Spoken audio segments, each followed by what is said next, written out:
Welcome to DM classes. DM ক্লাসে আপনাদের সকলকেই স্বাগত। আজ আমরা আলোচনা করব WBSLST Sanskrit syllabus wise mock test number 22। আপনারা সকলে ভিডিওটাকে স্কিপ না করে প্রথম থেকে শেষ পর্যন্ত দেখবেন এবং টোটাল আমরা 55টা প্রশ্ন আলোচনা করব এবং উইথ অ্যানালাইসিস। আপনারা চেষ্টা করবেন এই টাইমিংয়ের মধ্যে নিজেরাই কমেন্ট বক্সে অ্যান্সার করার প্রত্যেকটা প্রশ্নের, এবং যদি কোনো প্রশ্ন আপনাদের মনে হয় ডাউটফুল মনে হচ্ছে অবশ্যই কমেন্টস করবেন। চলুন আজকের সেশন শুরু করা যাক। প্রথম প্রশ্ন, পুষ্পসূত্র কোন বেদের সঙ্গে সম্বন্ধিত? পুষ্পসূত্র কোন বেদের সঙ্গে সম্বন্ধিত? অপশন বলছে ঋগ্বেদ, সামবেদ, যজুর্বেদ, অথর্ববেদ।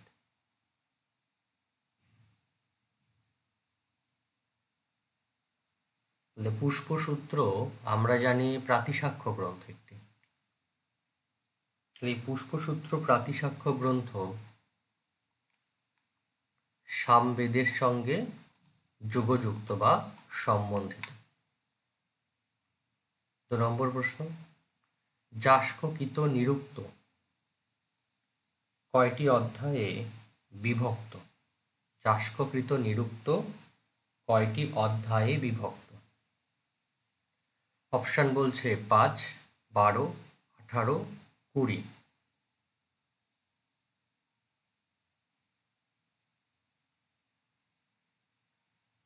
দেখুন, নর্মালি আমরা যদি যাস্ককৃত নিরুক্ত দেখি তাহলে টোটাল আমরা 14টা অধ্যায় পাবো, কিন্তু এখানে তো 14টা অপশানে নাই।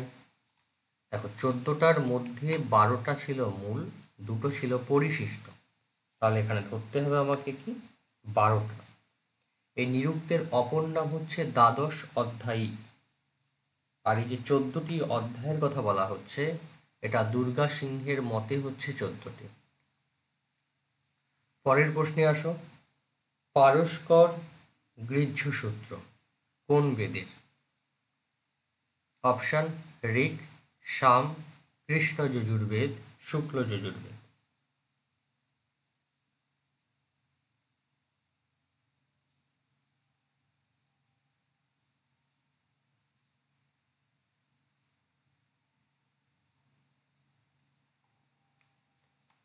এই পারস্কর গৃহ্যসূত্র শুক্ল যজুর্বেদের। এর অপর নাম কি? কাত্যায়ন ও বাজসনীয় গৃহ্যসূত্র। পরের প্রশ্ন, সায়াহ্নে সূর্যদেব কোন বেদ দ্বারা পূজিত হন? ঋগ্বেদ, যজুর্বেদ, সামবেদ, অথর্ববেদ। সায়াহ্নে সূর্যদেব কোন বেদ দ্বারা পূজিত হন?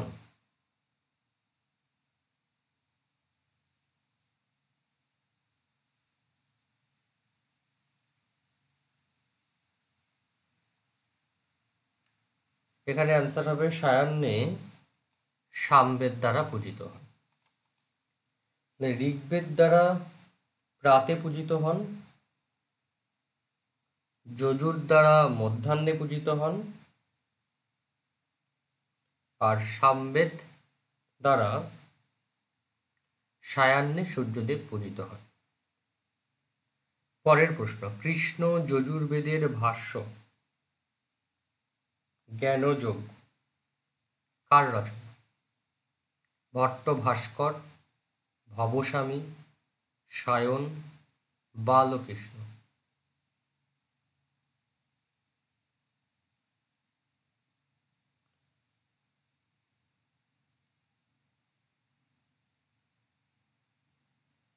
এখানে অ্যান্সার হবে ভট্ট ভাস্কর।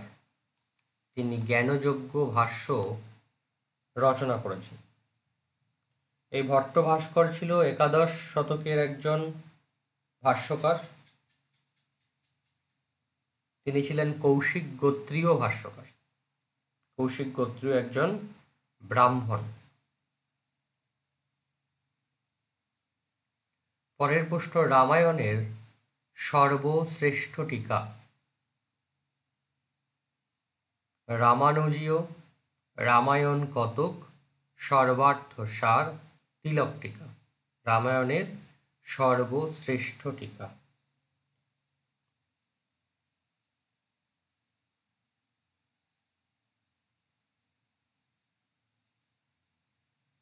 এই রামায়ণের সর্বশ্রেষ্ঠ টিকা হলো তিলক টিকা।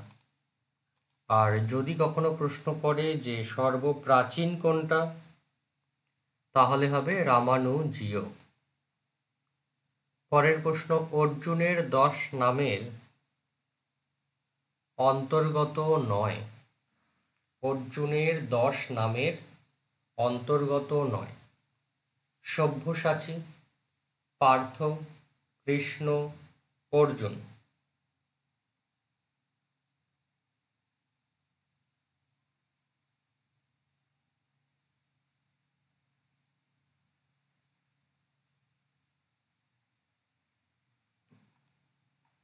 এখানে অ্যান্সার হবে পার্থ। 10 নামের অন্তর্গত নয় পার্থ। অর্জুনের 10টি নাম কি কি? একটা হচ্ছে অর্জুন, ফাল্গুন,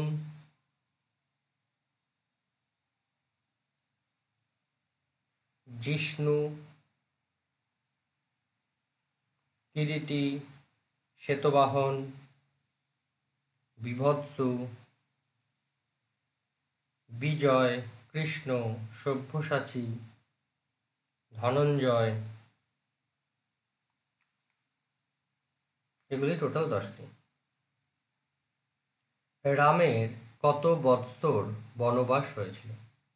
12, 13, 14, 15।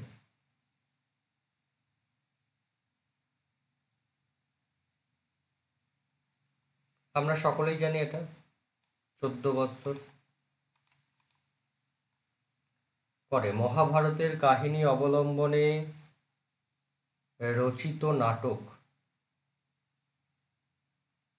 অপশন বলছে কিরাতার্জুনীয়ম, নৈষৎচরিত, পাণ্ডবচরিত, বালচরিত। যে মহাভারতের কাহিনী অবলম্বনে রচিত নাটক।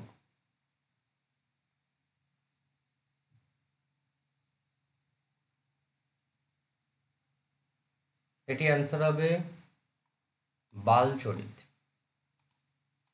এটি 5 অঙ্ক বিশিষ্ট ভাস প্রণীত একটি নাটক। পুরাণের লক্ষণ 9। স্বর্গ, বিসর্গ, বংশ, উপাশ্রয়।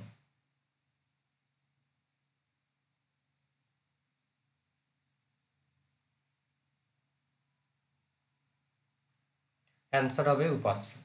পুরাণের আমরা 5টি লক্ষণও পাই, 10টি লক্ষণও পাই। যখন পুরাণের 10টি লক্ষণ পাচ্ছি, সেখানে কি কি পাই? স্বর্গ, বিসর্গ, বৃত্তি, রক্ষা, অন্তর, বংশ, বংশানুচরিত, সংস্থা, হেতু আর অপাশ্রয়। এখানে আছে কি? উপাশ্রয়। হবে না তাহলে? পরের প্রশ্ন, পাষাণত্রয় শব্দটি কোন কাব্যের সঙ্গে সম্বন্ধযুক্ত?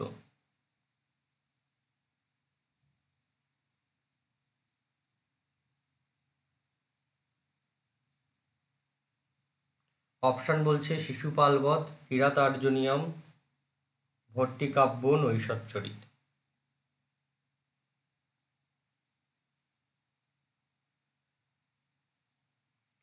এখানে অ্যান্সার হবে কিরাতার্জুনীয়ম, কারণ কিরাতার্জুনীয়মের প্রথম যে 3টি স্বর্গ সেটা একটু কঠিন বলে তাকে বলা হয় পাষাণত্রয়।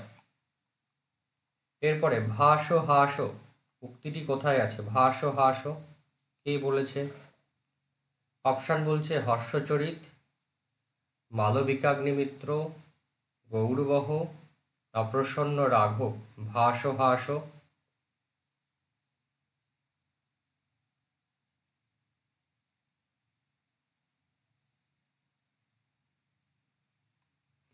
এটা কবি জয়দেব বলেছে তার প্রসন্ন রাঘব গ্রন্থে। পরের প্রশ্ন, গৌতম কোন নাটকের বিদূষক?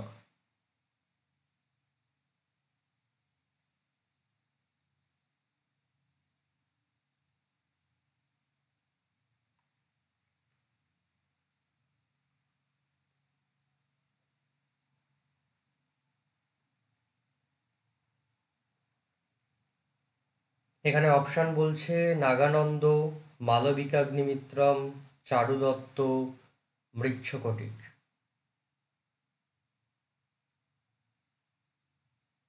এখানে অ্যান্সার হবে গৌতম মালবিকাগ্নিমিত্রমের বিদূষক। মহাকবি কালিদাস বিরচিত মালবিকাগ্নিমিত্রম। এছাড়াও তিনি রচনা করেছেন বিক্রমবর্ষীয়ম, যার বিদূষক হচ্ছে মানবক। অভিজ্ঞান শকুন্তলম রচনা করেছেন, যার বিদূষক হল মাধব্য। ক্ষুদ্রতম গীতিকাব্য কোনটি? মেঘদূত, ঘটোৎকচ কাব্য, ঋতু সংহার, আর গণ্ডী স্তোত্র গাথা। ক্ষুদ্রতম গীতিকাব্য।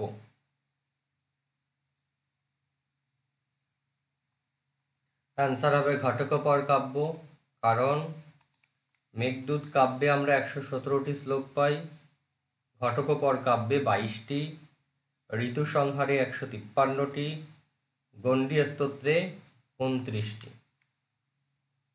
পরের প্রশ্ন, শালীবাহন চরিতম এর প্রণেতা কে? অপশন বলছে শিবদাস, ক্ষেমকর, ক্ষেমেন্দ্র, কোনোটি নয়। শালীবাহন চরিত।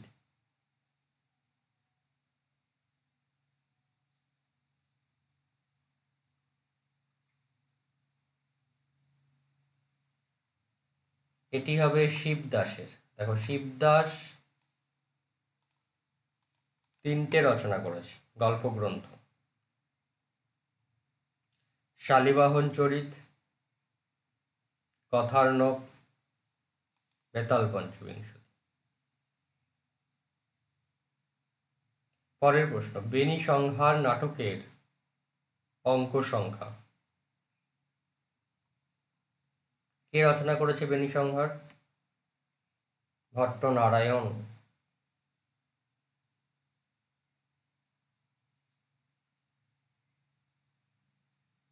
তাহলে ভট্টনারায়ণ প্রণীত এই বেনি সংহার নাটকটিতে অঙ্ক আছে 6টি। পরের প্রশ্ন,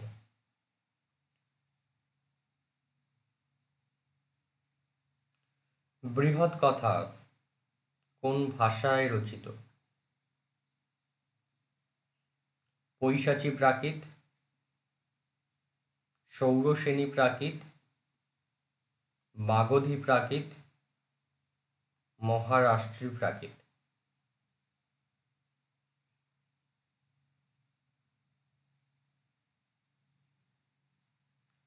বৃহৎ কথা গ্রন্থ রচনা করেছে কে? গুণাঢ্য। এটি রচিত হচ্ছে পৈশাচী প্রাকৃতে। এরপরে, একটি ঐতিহাসিক কাব্য বালচরিত, পাণ্ডবচরিত, রামচরিত, নৈষধচরিত। ঐতিহাসিক কাব্য।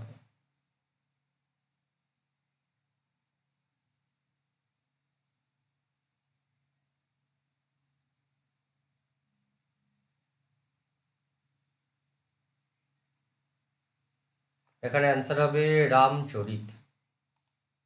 এই রামচরিতের রচয়িতাকে সন্ধ্যাকর নন্দী। এখানে বর্ণনা আছে কার? এখানে রামপালের বর্ণনা আছে। ওকে। পরের প্রশ্ন, মন্মথ বিবৃতি নামক টিকাটির রচয়িতা কে? অপশন বলছে মেধাতিথি, সর্বজ্ঞ নারায়ণ, কুল্লুক ভট্ট, রাঘবানন্দ।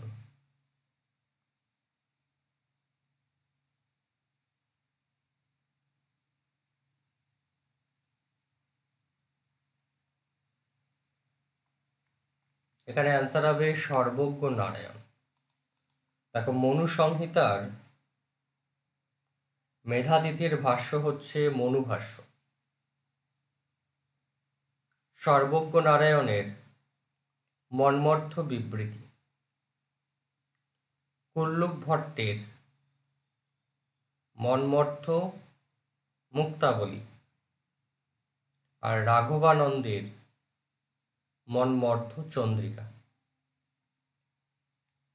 এরপরে অর্থশাস্ত্রের অস্ত্র বিষয়ক অধিকরণের সংখ্যা।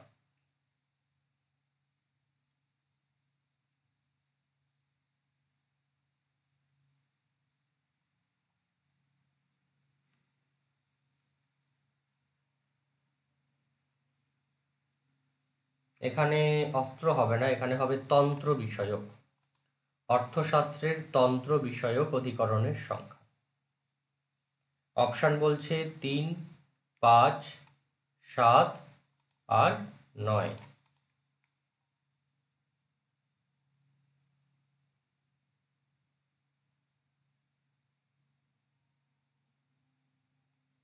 এই তন্ত্র বিষয়ক অধিকরণ হয়ে যাবে 5টি: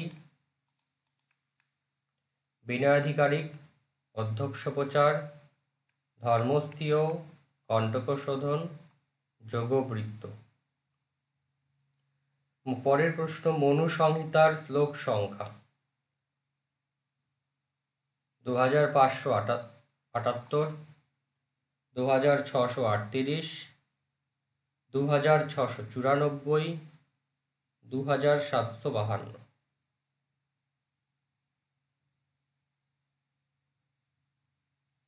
অ্যাপ্রক্স ধরা যায় 2694, তাও এটারও মতান্তর আছে 2676। প্রবর্ততাং প্রকৃতি হিতায় পার্থিব। বক্তাকে সূত্রধার, নটি, মারিচ, দুষ্যন্ত।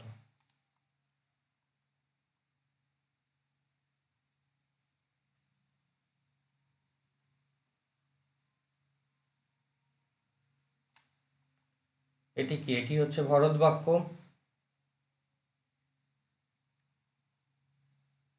এটার বক্তা হলো দুষ্যন্ত।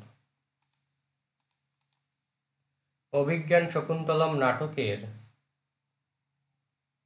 চতুর্থ অঙ্কে অনুপস্থিত চরিত্রগুলো কি?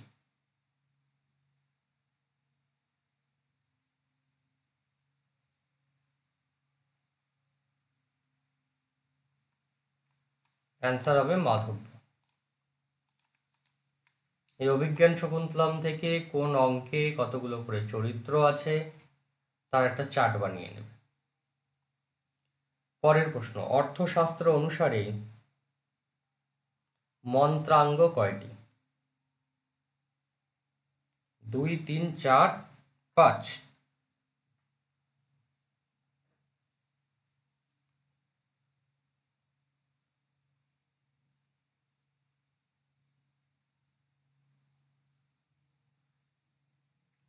তাহলে মন্ত্রাঙ্গ হয়ে যাবে 5টি। কি কি সেই মন্ত্রাঙ্গ? একটা হচ্ছে কর্মারম্ভের উপায়, পুরুষ দ্রব্য সম্পদ, দেশকাল বিভাগ, বিঘ্নের প্রতিকার ও কার্যসিদ্ধি। পরের প্রশ্ন, অভিজ্ঞান শকুন্তলম নাটকে রৈবতকের উপস্থিতি কোন অঙ্কে? রৈবতক ছিল কে? দ্বারপাল।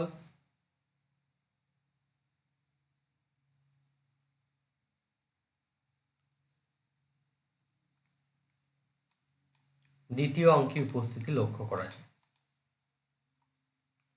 কাঞ্চন দর্পণ টিকাটি কোন গ্রন্থের?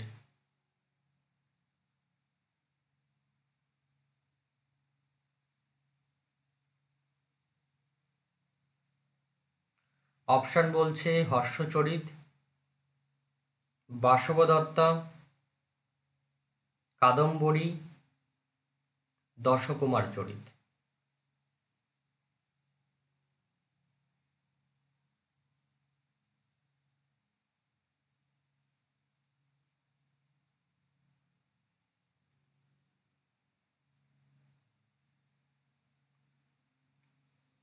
এটি হবে বাসবদত্তার আন্ডারে টিকা। কাঞ্চন দর্পণ কে লিখেছিল? মনে করা হয় শিবরাম প্রণীত। অশ্বঘোষের পৃষ্ঠপোষক রাজা ছিল কুষাণ, কর্ণ, কনিষ্ক, যশোবর্মা।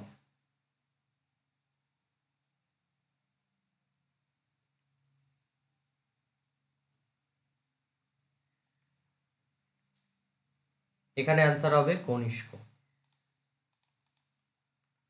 পরে লিঢো পদের সন্ধি বিচ্ছেদ করো। লিঢো পদের সন্ধি বিচ্ছেদ করো।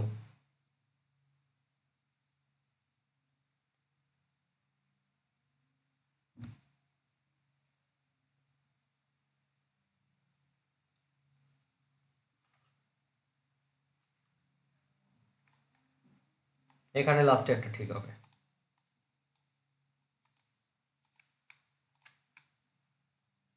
এরপরে অদোষ স্ত্রীলিঙ্গ, দ্বিতীয়া একবচন।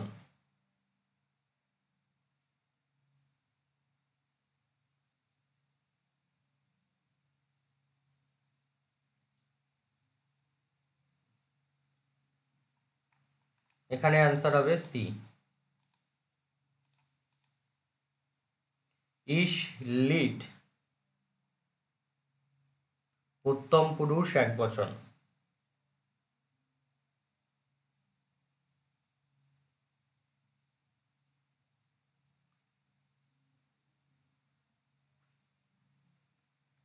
এখানে অ্যান্সার হবে এ। পরে চক্ষু রোগ,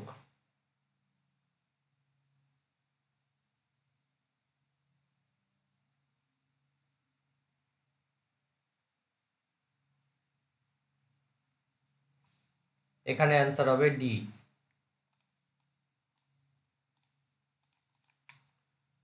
পরের প্রশ্ন বিধিলিঙ্গের বিভক্তি নয়।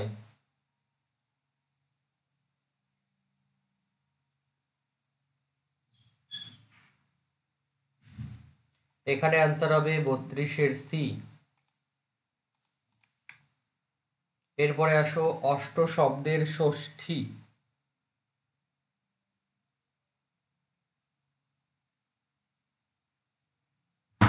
এখানে অ্যান্সার হবে বি। অষ্ট শব্দের ষষ্ঠী অ্যান্সার কি হবে? বি।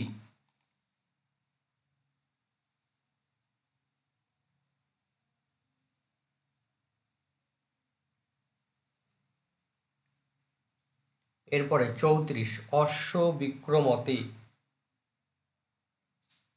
এখানে আত্মনেপদ বিধায়ক সূত্র কি হয়েছে?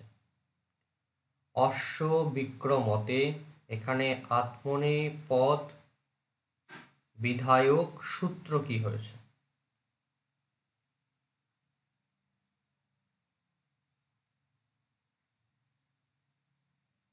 সূত্রগুলো বলছে অকর্মকাশ্চ, বেপাদ বিহরণে, বে শব্দ কর্মণ, কর্তৃস্থে চা শরীরে কর্মণি। এখানে অ্যান্সার হবে বেপাদা বিহরণে। এরপরে স্মৃ শন লট উত্তম পুরুষ। একবচনের রূপ কি হবে?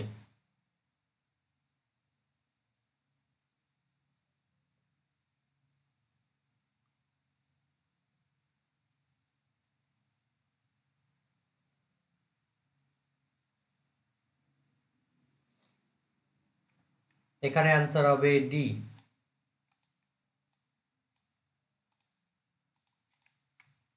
36 নম্বর, রঞ্চ প্লাস ঘই।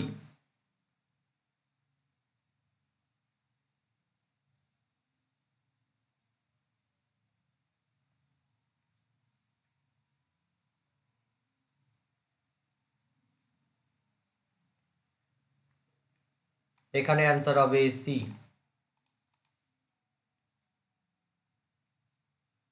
এরপরে 37, স্থির প্লাস ইয়সুন।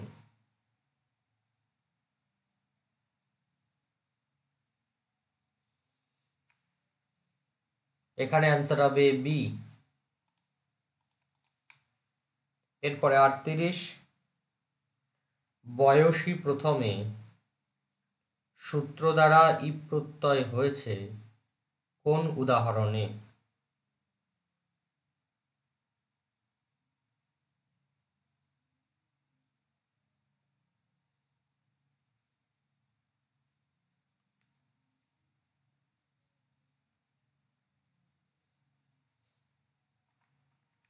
এখানে অ্যান্সার হবে এ।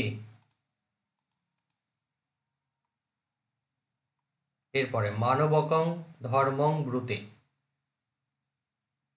এখানে রেখাঙ্কিত পদে কোন কারক হয়েছে?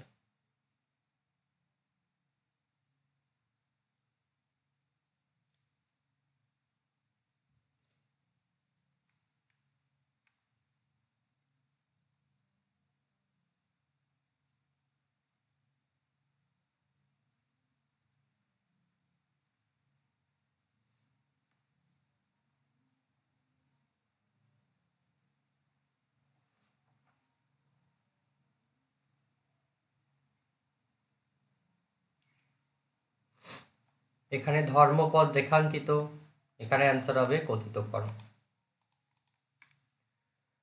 সি অ্যান্সার হলো। তাহলে এরপরে 40, পুণ্ডরীকাক্ষ পদটি কোন সমাসের উদাহরণ? তুল্যার্থে বহুব্রীহি, ব্যতিহার বহুব্রীহি, সহার্থে বহুব্রীহি, সমানাধিকরণ বহুব্রীহি।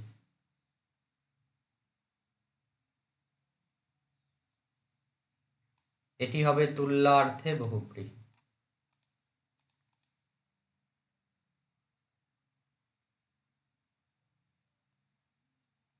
এরপরে অক্ষপরি কোন সমাস?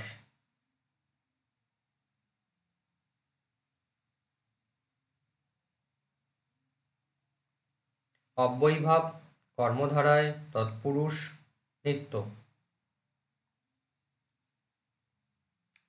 এখানে হবে অব্যয়ীভাব। অনেন সদৃশ লোকে ন ভূত ন ভবিষ্যতি। এখানে অনেন পদে কোন সমাস?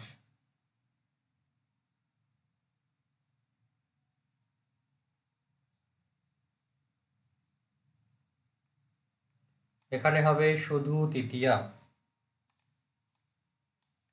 কারণ শব্দযোগে হচ্ছে, কোনো কারক নাই। এরপরে নিচের কোন শব্দটি যোগে দ্বিতীয়া হয় কিন্তু পঞ্চমী হয় না?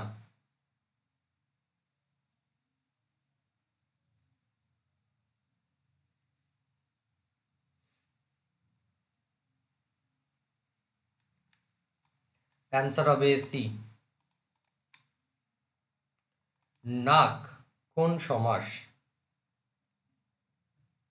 অপশন বলছে বহুব্রীহি, তৎপুরুষ, কর্মধারায়, সমাহার দ্বন্দ্ব।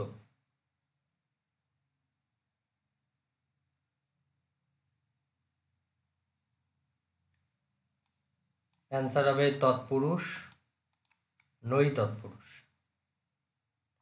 তিস্র বিধা কি হবে এখানে? ত্রিধা, ত্রিধা, ত্রিবিধা কোনোটি নয়।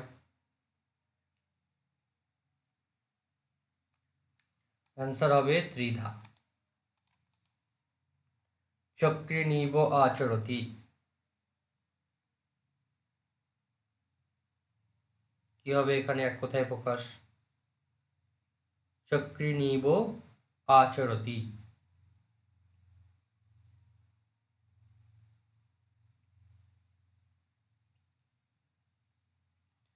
অ্যান্সার এখানে ডি হবে চক্রিন্নতি। ড্যাশ ইয়ং শাখা ভগ্না,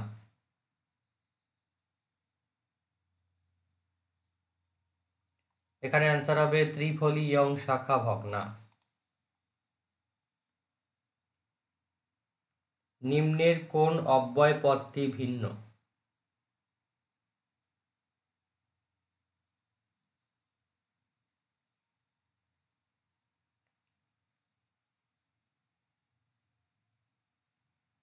অ্যান্সার হবে উপাংশু, কারণ উপাংশু শব্দের অর্থ কি? উপাংশু শব্দের অর্থ হচ্ছে ধীরে, আর বাকিগুলোর অর্থ সব শীঘ্র। মমতস্য ভাব,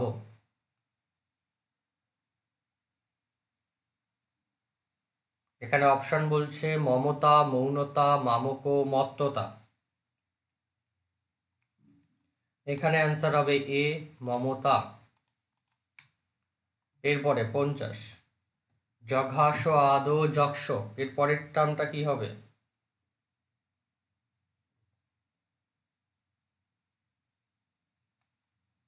হবে আদৌ। পরের প্রশ্ন, ব্যুৎপত্তি করো প্রসূ পদের ব্যুৎপত্তি।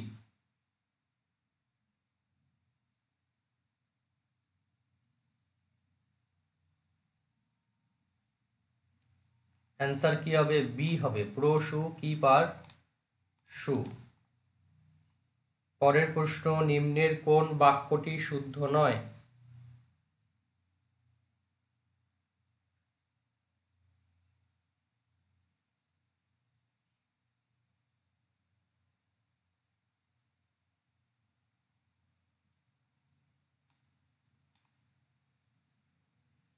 প্রথম বাক্যটি এখানে শুদ্ধ নয়।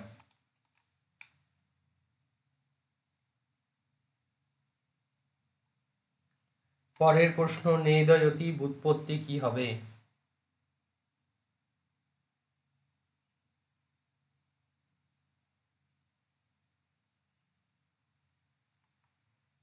অ্যান্সার হবে সি।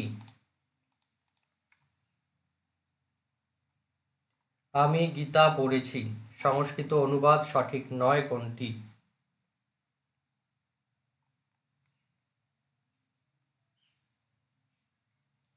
54 অ্যান্সার হবে বি। লাস্ট প্রশ্ন, সম্পদ থেকে বিদ্যা বড়, এর সঠিক সংস্কৃত অনুবাদ কি হবে?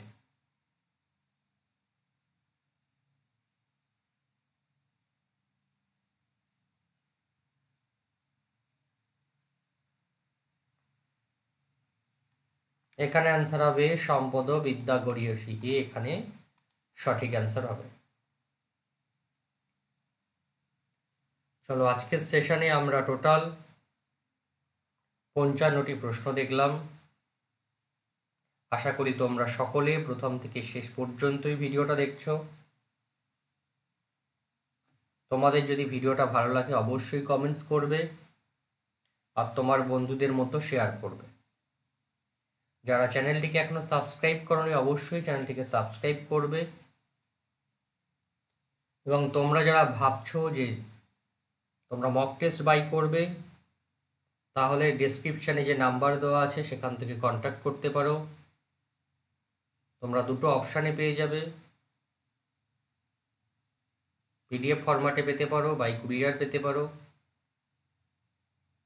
আর যদি কেউ ভাবছো যে লাস্ট 1 মাস আছে, এসএলএসটি ভালো করে প্রিপেয়ার হবে 1 মাসে, একটা সামারি সিলেবাস, তার জন্য ভর্তি হতে পারো পেড কোর্সে। নেটের পেপার 1 প্লাস পেপার 2 সংস্কৃতের অলরেডি পেড কোর্স চলছে, তোমরা চাইলে তাতেও এনরোল হতে পারো। সকলে ভালো করে পড়াশুনো করো, পরীক্ষার জন্য প্রিপারেশন নাও। এবং 100% দিয়ে চেষ্টা করো। চলো নেক্সট ক্লাসে আবার দেখা হবে।